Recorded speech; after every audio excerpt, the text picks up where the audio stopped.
Hi, my name is Emily Ewing and I'm joined by the lovely Carol Hodge, and this is Ewing and Hodge Chat. Our inspirational special guest has been ordained since the late 1970s, and our guest has worked full-time over the years, serving as an editorial director of Wisdom Publications, editor of Mandala magazine, executive director of the Liberation Prison Project, and tours, currently travelling all over the world teaching about Buddhism. It's been Robina Courtin! Yay! Hello. So could you tell us a bit about your journey to Buddhism and how that then led you into spreading positivity on social media like TikTok and Instagram? Positivity. Yeah. I was brought up in Australia, born in Melbourne, Catholic family, big family. I was second of seven.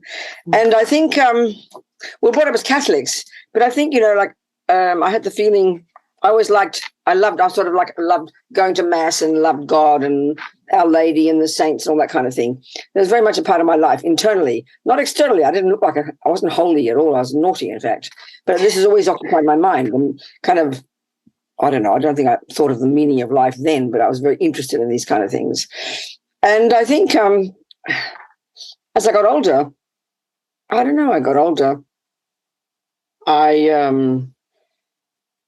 some point I wanted to be a priest or a nun, I was very determined about that. And my mother, of course, said I couldn't. I was 12, I think. So I cried, So anyway, 20 years later, when I decided to be a Buddhist nun, she cried, of course. So I think what it was, on the one side, I was really rebellious and I was just naughty and I was in trouble. I probably was a good girl as well. But I don't know. I just always wanted to know I think I didn't say those words then. I want to know the meaning of life, why things happen, why is there happiness, what is suffering, blah, blah, blah, that kind of thing. So I think when I was 15, a kind of a crucial point happened when I heard Black American music. It blew my mind. I was brought up in the 1950s in Melbourne. My mother was a classical singer. I didn't hear any other kind of music. We weren't allowed to listen to, Elvis Presley or anything. So I think I, by accident, heard Black American music, and it kind of blew my mind. And I suppose that it started to open me up to a whole new world of human experience, and I was really fascinated by that.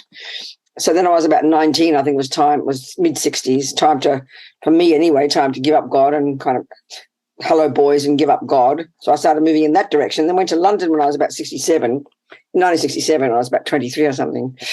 I'd been studying classical music. My mother was a classical musician, so I ostensibly went there to study music.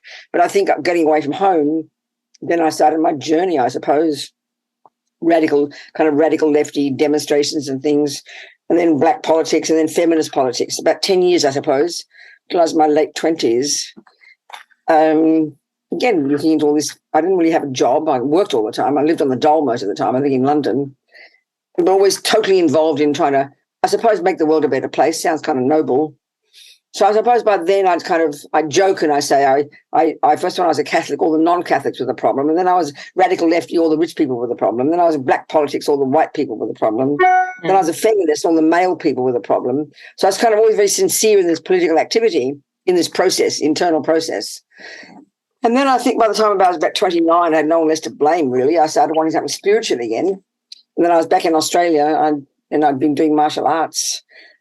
And I bumped into these Tibetans in mid-70s, bumped into Tibetan teachers. And so here I am all these years later, I just happened to, the Buddhist approach to life, especially the Tibetan Buddhist, really appealed to me. And here I am all these years later, 45 or something years later. That's the essence of it.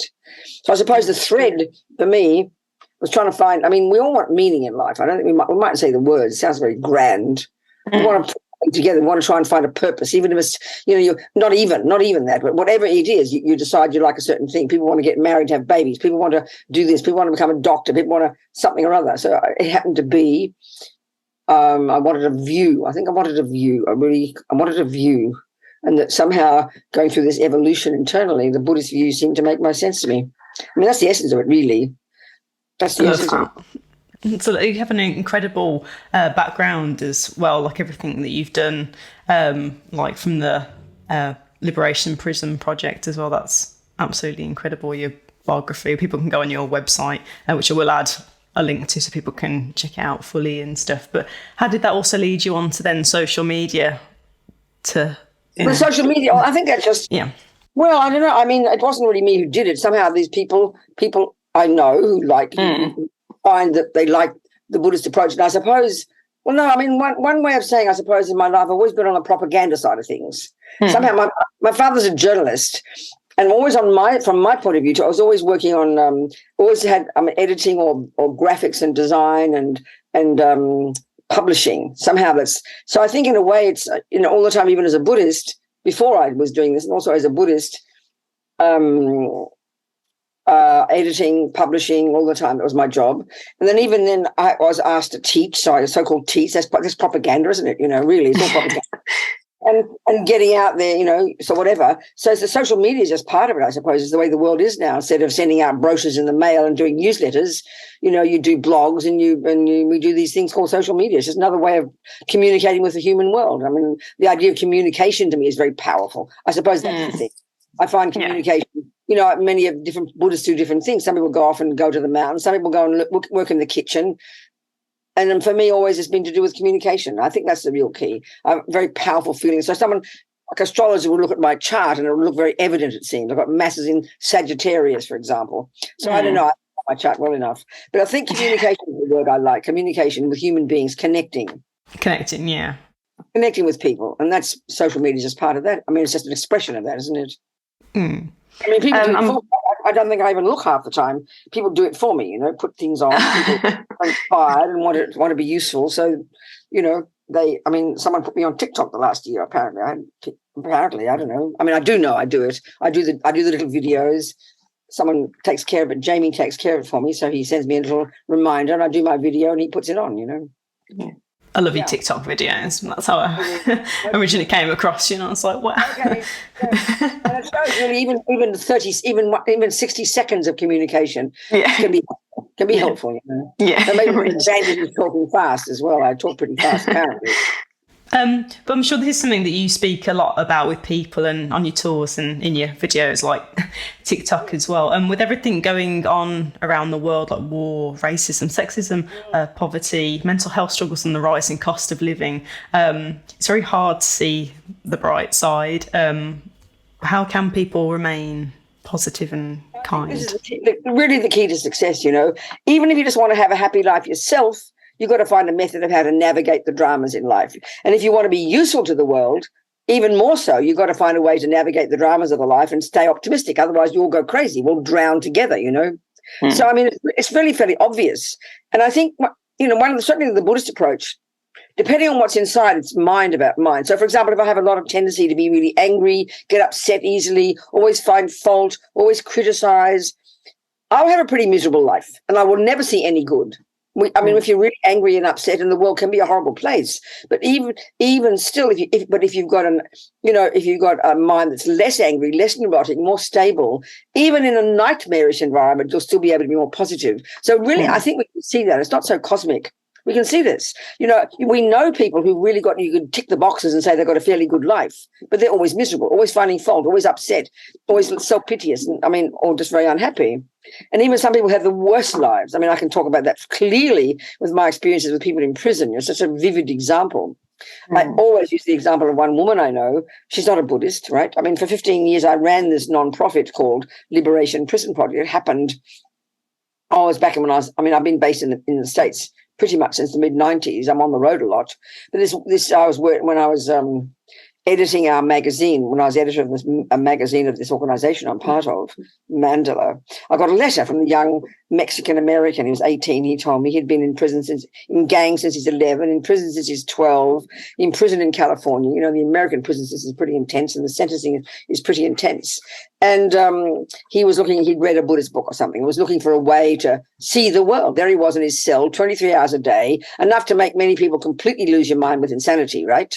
But he had this intelligent mind and a good heart, and he wanted to try and find a way to stay sane in this crazy. To stay sane while you're in a cell 23 hours a day is not easy. So he happened to have this ability. So he read the Buddhist books and really liked the Buddhist approach. And of course, this is really where you emphasize the Buddhist approach, that we've got this extraordinary potential to change. We say to change your mind. What it means is change the way we see things. It's really evident that we have. For example, he's this kid. He didn't kill anybody. He's in gangs, and then intense sentencing, long, many, life sentences in prison in this nightmarish environment. But he wanted to try and find a way to see things, to deal with his reality. So whether you're sitting there, paralyzed from your neck down in a wheelchair, or whether you're in a prison cell 23 hours a day with 3 feet to walk, or whether you're married with 7 children, or whatever the situation might be, we can see bad things happen and good things happen. So somehow it's not surprising to us that bad things happen. We know this, and good. So the Buddhist approach is, and I mean, he's not a creator, so he doesn't make this up. He's not as if he has copyright on this, but just somehow the Buddhist approach is very good at this, an expert at this. There are ways we can learn to refigure our mind, reconfigure the way we see things. So then if we look at that, then anger, you could argue, anger is a very intense emotion. So is attachment, so is jealousy, so is all these things. But the Buddhist approach is if we start to drill down a little bit inside ourselves, we'll start to realize that all these emotional responses to life, which we feel are very uncontrollable, are actually really informed by being conceptual stories, by being interpretations. So if you and I are sitting at the traffic lights and I'm a more impatient person and you're less impatient, it's very evident the same event called a red light will make me crazy, but you'll be a bit more philosophical. Well, that we can see that different people have different minds, and we're not set in stone. So even though it's just a red light, I could learn to be less neurotic. And therefore, the first step is look at the benefit to me of being less neurotic in the face of a red light. So you understand, so it's not a moralistic issue. So the key thing the Buddha is saying is we can learn to change the way we see the world. And why should we? Well, guess what? For our own sake first. For our own sake first. It's not moralistic. It's really quite intelligent, actually, and I think we can prove it. So for me, it's the powerful examples, like I was about to say, working with people in prison. So one of the people, I always quote this woman, her name is Sunny. She's actually written her memoir, I think, years ago. I forget what it's called, but she was kind of arrested in 70s in Florida. She's a Jewish woman with 3 kids and a bit of a hippie husband, hippie kids, and then gets arrested and then picked up by 2 guys hitching. And then the 2 guys get stopped by the police, and the 2 guys kill the police but blame the hippies. So they're on death row in Florida. She was in prison for 17 years. So it's like nightmarish experiences, one nightmare after another. For example, her children were given to the state. No, were given to her family, and then her family were killed in a car accident, and then they were given to the state, so she lost her kids. And the husband at some point was executed. They were found to be innocent. He was executed. His head burst into flames. I mean, it's like this nightmarish, dreadful, and you read this all over the world. I mean, we know about human suffering. And all these years, somehow she wasn't religious, she wasn't Buddhist. And the only way I put it is she had this extraordinary emotional intelligence. She said she always knew that she had the choice to change the way she saw things. I mean, she nearly went out of her brain initially with rage and anger and despair that no one believed her. She was totally innocent, all these nightmares, things happening. But she was stuck in a cell for years on her own. She knew she had the power to change her mind. That's really the way to say it. She's not a Buddhist. And this is why I'm saying Buddhism it's not copyright by the Buddha. He didn't make all these ideas up. It's just a very practical approach to life. But it's the hardest thing we'll ever do, because if you don't feel you have the power to change your mind, if I don't even feel I have the power to change my interpretation of a red light, when it's really evident I could, because there are you sitting there quite comfortable, but we're just stuck in our ways. And if you can't see that you can change the way you, and then to see the benefit to yourself, that's why we suffer so terribly. I mean, the world is terrible. Terrible things happen. There's a Buddhist saying, if you can change something, please change it. But what if you can't? So it's a really practical issue. But we hear it as kind of moralistic, and we hear it as if it's blaming us. But it's a very practical thing. Of course, it's the hardest thing we'll ever do. Because if we're set in our ways, we're born a certain way, we think we're stuck this way. Well, I'm just an angry person. What can I do, But we can change. And why would I want to? 1, for my own sake. And then 2, given that I live in this crazy planet, might as well be useful, instead of just being destructive. So it's a practical thing. And that's really at the essence of the Buddhist approach. And I find that very powerful. And of course, naturally, because my job is to teach and so-called communicate it. So I try to do my best doing that, and certainly helping people in prison. I mean, I've been so moved by these human beings and these garbage dumps with nothing to look forward to, with nothing to redeem their lives, who are able to learn to be contented, fulfilled human beings. I mean, it's very admirable. It's very encouraging. It's encouraging. And we can all, if they can do it, then we all can do it, That's there's a really interesting concept that's kind of prevalent, particularly on social media at the moment, and it's the idea of toxic positivity. and it kind of takes the concept of, you know, if something bad happens to you. I mean, if something bad happens to me, I think I'm at the point now where I always search for, okay, what's the lesson? Not necessarily the good, but what's the lesson? There you go. That's the essence of it, I swear to you. Yeah, but the idea of... Wait a minute, you're Carol. Wait a minute. Yeah, you're Carol. I'm Carol, yeah. Go on. Go, darling. Yeah, go on. This is brilliant. So the idea of toxic positivity is that... Yeah. So, for example, something bad happens to me, but I then think, well, at least I'm not in prison, but that means I don't deserve to feel unhappy about this thing that's happened to me and should make me unhappy. And so it's this idea of perhaps you're not giving yourself permission to feel an emotion and to process it because things could be worse. You mean it's not a good thing, you mean? Or you mean it's a bit sort of phony and not so healthy, you mean? Is that what you're saying? Yeah, so it's the idea of, like, because we live in the developed world and because we have certain privileges, that when a bad thing happens to us, in the grand scheme of things, it's bad, but it's not as bad as it could possibly be. No, so therefore we shouldn't worry about it. So you mean it's not a very healthy thing then? It's not such a good attitude is what you're suggesting? I'm just interested in your interpretation of it. I really hear it. No, that I wouldn't take that approach at all. I don't think it's even comparison can sometimes help, you know. I remember one time, comparison can help us, but not in a negative way, because it's always true. There can always be something who's more suffering, but that doesn't discount my suffering. And that's really the thing. I think it's rather cruel to say that.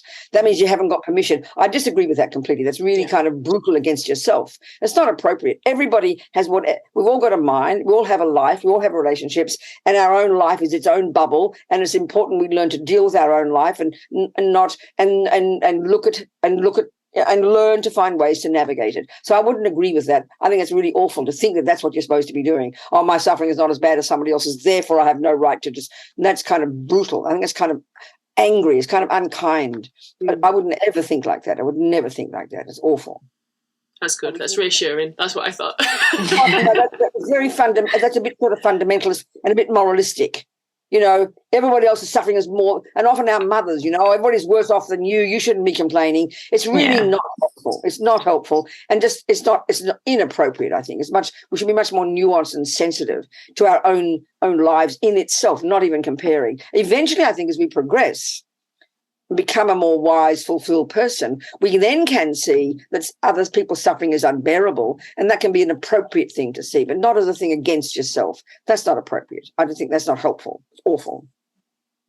Interesting. Oh, thank you for that. That's really interesting. That's very interesting. That's interesting. Thank you for telling me that. I was going to kind of, there's something that you talk about in one of your videos where you say that we all have an opinion about something these days, where we go out and we judge. And then you also talk about a bird that needs two wings. I think it's such a beautiful, so I just wonder if you could just expand on. Yeah, that's I like that. The analogies, I quoted a lot actually. A bird needs two wings. Wisdom and compassion, they say. So in a sense, the compassion wing, if you like, is the point, meaning get out there and be useful. Seeing as we live in this planet together, try and be useful. Even if it's in a relationship with two people, that's still a group of people, isn't it? At least see what we can do, to be useful. But the point is, as Dalai Lama says, compassion may be the point, but it's not enough. You can't... and so the wisdom wing, and this is a bit hard to hear initially because it's not the word we use in our culture. It really, that's in the Buddhist view, that's referring to all the inner work you do on yourself, using the Buddhist view of karma, the way the mind works. You'd use this as nuts and bolts to know yourself intimately and well, to drill down deep, to see your mind, to know that you've got this marvelous potential. That's the essential. The fundamental point in Buddhism, we've got this marvelous potential that we're not stuck. I mean, we're not stuck with the brain we're born with, and we're only discovering that in the modern world now. One 20th century Canadian scientist said that neuroplasticity is the greatest finding of the 20th century. And I kind of say, well, I'm happy we're now catching up with the Buddha. He's been telling us for 2,500 years that we can change our minds, So that we've got this mind. We have to learn to know ourselves well. And this sounds very easy, but if we realize, look at how we are, you wake up in the morning, and where do you look? Where all of our attention is the outside world. So we naturally assume happiness is out there and we go searching for it. And we naturally assume suffering is out there, so we try to avoid it. But the Buddhist approach is, sure, the world plays a role. You can't deny it. But we miss and I think we're seeing this more and more in the modern world now, in psychology and everything, that we don't notice what's going on here. We don't pay attention to what's going on in here. It's not a part of our education. We're brilliant when it comes to changing things on the outside world, but we don't have real techniques to change the way we interpret the outside world. And I would suggest that that's the Buddhist expertise. That's the wisdom wing, based on this idea that we can learn to change the way we see things. Why I use Sunny as an example. Of course, when everything's going nicely, why would you change the way you see things? We don't think there's a reason. Only when the bad things happen, instead of going crazy, you can find a way to stay sane in a crazy world, and that's just practical. So the bird needs two wings one is a really nice one. So in other words, we all want to help the world. I mean, you guys, look what you're doing. You're not doing this just to talk to each other. You're trying to be useful to the world. You're trying to communicate, to be a bit useful to the world, bring up some different ideas and see if people can grab a bit of wisdom about something. So that's the compassion wing. That's the compassion wing. But it's sort of fairly evident that if I'm stuck in my own self, completely depressed and miserable because my life really is lousy, but I can't see anything past my own nose, I'm depressed, angry, jealous, and want to kill myself, I can't even lift a finger to help a fly. I'm useless. So you can't help others until you help yourself. It's very evident. So the wisdom wing is putting yourself together, becoming more stable and more fulfilled in yourself, less miserable, less distressed. Then you realize, oh my God, we're all in the same boat, and then try and be useful to others. That's really the essence of it, which I find very practical, Yeah, I think a lot of people do forget that we are very powerful. Yes. And we are in control of the outcome of stuff. I mean, there's an analogy that I really like. It's not as beautiful as the bird with two wings. But when you've been sitting for a long time and your bum goes sort of numb, what do? You change position to be more comfortable. And it's almost like I quite like that, because it's quite, when you see people talking about, people have the right to complain, but when they feel stuck, it's like, well, what do? You just change a little bit about it. Even if it's not massive, it's thing. No, it's really true. I think we know these words, but somehow I think when we really can see, we look deep inside and we see when we're stuck in a view. I mean, we're not stuck in being kind and loving and compassionate. That's not stuck at all. There seems like a flexibility and a spaciousness about those states of mind, But when we when it's anger and jealousy and despair and low self-esteem, it feels very stuck and paralyzed and concrete. And that's where the pain is, isn't it? So to have the courage to know that we can be in control, we can learn. And that's why I find these examples, especially with Sunny, living in this nightmare. And the interesting thing was with her, for example, I always use the example when I read about Sunny first. Now she's out of prison and she's in Ireland. She's a friend of mine now. I remember reading at the same time as another fellow who was completely innocent on death row in America. And he would be what we consider normal, right? He went out of his brain. I mean, it was a nightmare. And every day he would scream in despair, as long as he had a voice, I did not rape and kill that woman. I did not rape and kill that woman. So one part of us can see, oh my God, look at what they've done to this man. It's outrageous. How dare they accuse him wrongly? How dare the justice system do this and that? And it's true. How dare? But the reality is, it is like that. And so this is the thing where we have to stop. We have to learn to know if I can change something. So Sunny, the interesting point was she learned to find a way. She said, I knew I had the choice. She even said at some point, and she's not religious. She hasn't got a spiritual past. She doesn't talk about karma. She's got no views like that. She's got this intelligence, is what I'd put it, and a good heart, She said that I realized I couldn't change a single thing, but they couldn't take my mind from me. So I decided I'm not in a prison. I'm in a cell. I'm not in a cell. I'm in a cave. I'm not a prisoner. I'm a monk. So she's not stupid. She knows she's not those things, but it was just this way of seeing her life that enabled her, for her own sanity. It's not a moralistic issue. Her own sanity, that she could change the way she interpreted this so she could stay sane. And the interesting point was she didn't just sit back and go, oh, well, this is the way it is. She never stopped working on her freedom. And because she kept sanity, she was able to succeed. But there's other poor fellow, like most of us, overwhelmed by his pain and suffering, overwhelmed by rage and despair. Because he'd lost his mind, basically, he couldn't lift a finger to do anything for himself.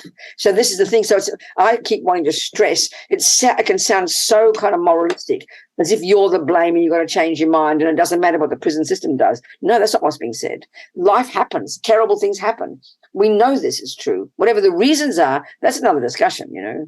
We need to know we have the courage, no matter how bad things are, to find a way to interpret, to see things differently. That's the point. And I think what's interesting, the Buddhist analysis of the mind, which is very quite precise, quite unique to the Buddhist approach, and it's quite ancient. It's coming from India from 3,000 years ago.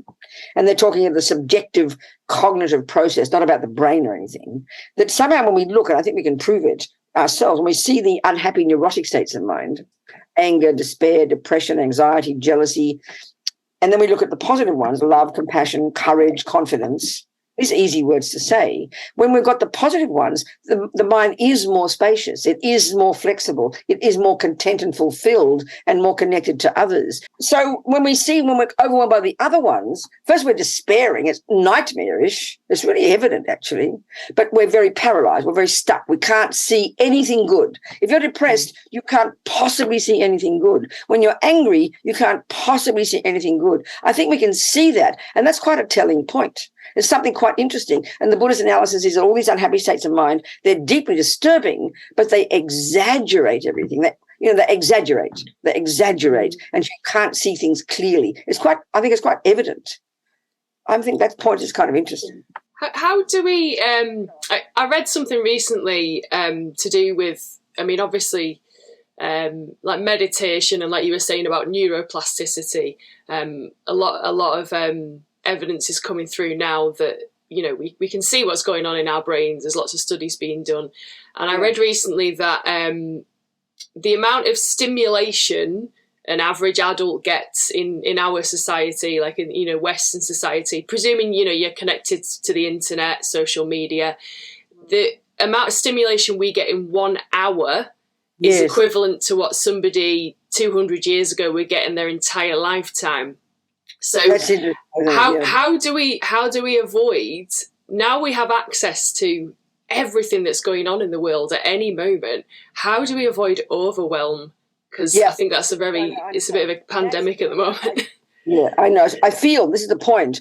If we just live a life and we're bombarded, and if we're not educated, and really it's a simple point, about our own mind, and I'm talking the Buddhist approach to the actual subjective cognitive process itself, and aren't taught tools to learn intimately how to become familiar with your own cognitive process. Buddha really is a cognitive therapist. He's saying basically if you change your thoughts, you can change the way you live your life. If you don't have those tools, that's why there's so much insanity now. That's why we're so crazy, because we don't learn to know how to navigate the crazy world that's thrown at us. But if you have tools, if you have skills and taught since we're young that we can learn, that's one thing, which is massive. But the other is, when you learn to know yourself better, you also learn to get more self-respect and realize that, and you can make wise choices about what you feed yourself every day.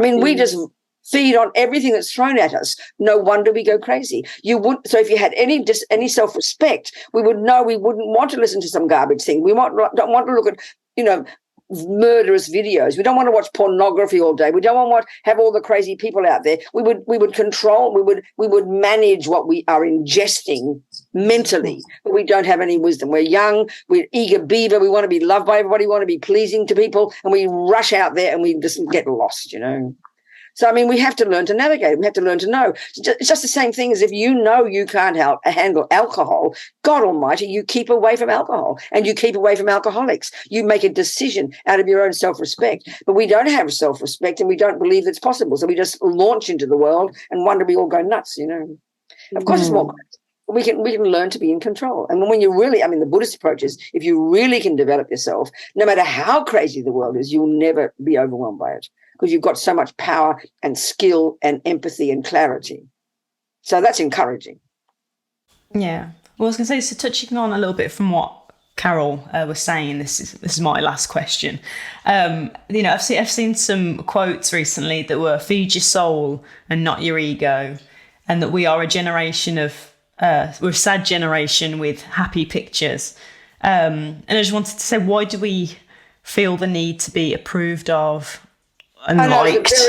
I tell you, that one is really so fascinating. So the Buddhist analysis of what's called attachment, which is such a cute word, and we don't really think of it like in modern psychology. It's referring to a whole spectrum of ourselves, and when we describe it, we can really recognize. But Buddha would say this attachment is like the main disease we've all got, is this primordial dissatisfaction with who I am and with what I've achieved, with a default assumption that I'm not good enough, I don't have enough. This brings in the next level of attachment with this emotional hunger that I've got to get something out there to fill me up. And then we get disappointed when we get it because we over-exaggerate its deliciousness. And then we just run from pillar to post trying to find something to make us happy. But the deepest attachment, the most primordial, is this emotional, this enormous hunger to be approved of by others. So we might be dissatisfied with the shape of our breast or with how much money we've got, but this one is even dissatisfied with our very who we are. And so we need, so ironic, we need other people to smile at us to make us feel confident, wow, I must be okay. So really it's a symptom of like a half a person. I mean, the Buddhists use, this is why we suffer, you know. So the one of needing others to even, it's simply to like us. By learning to so-called give up attachment, you're becoming a whole person. You're approving of yourself. You're being content with who you are. And in fact, you're far better than you think you are. And then we also are a work in progress, and we can keep improving ourselves. We can keep growing ourselves, you know. I think you become more content with yourself. And that's, I mean, we want that. We want that, you know. What do you think? Thank you. Carol? Yeah, brilliant. I'm just very, very quickly. I mean, I could talk for hours about all this. So obviously, I mean, meditation is what a lot of us understand as being part of Buddhism.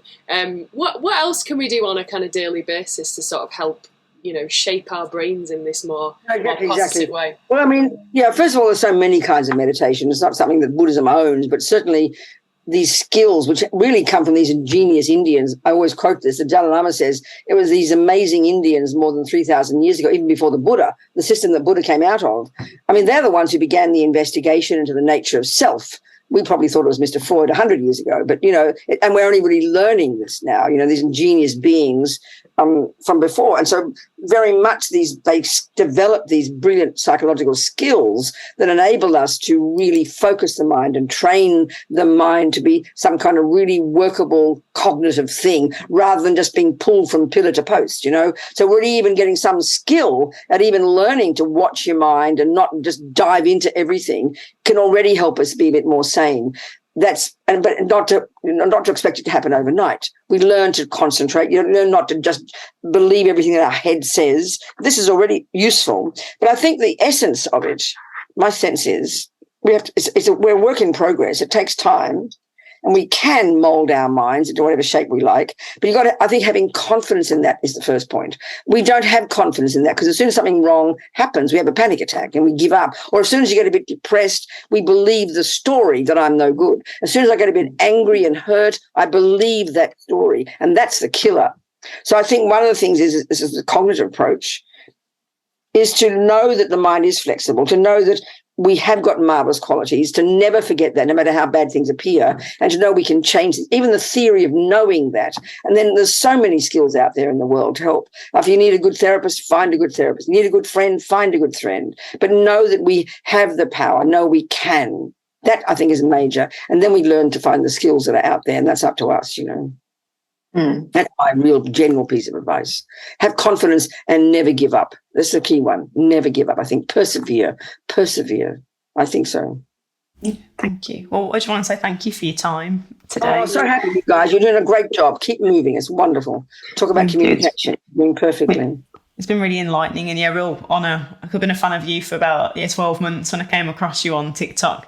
Big fan of your videos, and I found them really inspiring and helpful. So thank you. Good. Thank you both of you. Thank you, Carol. Thank you. Thank you so much. Bye. Bye.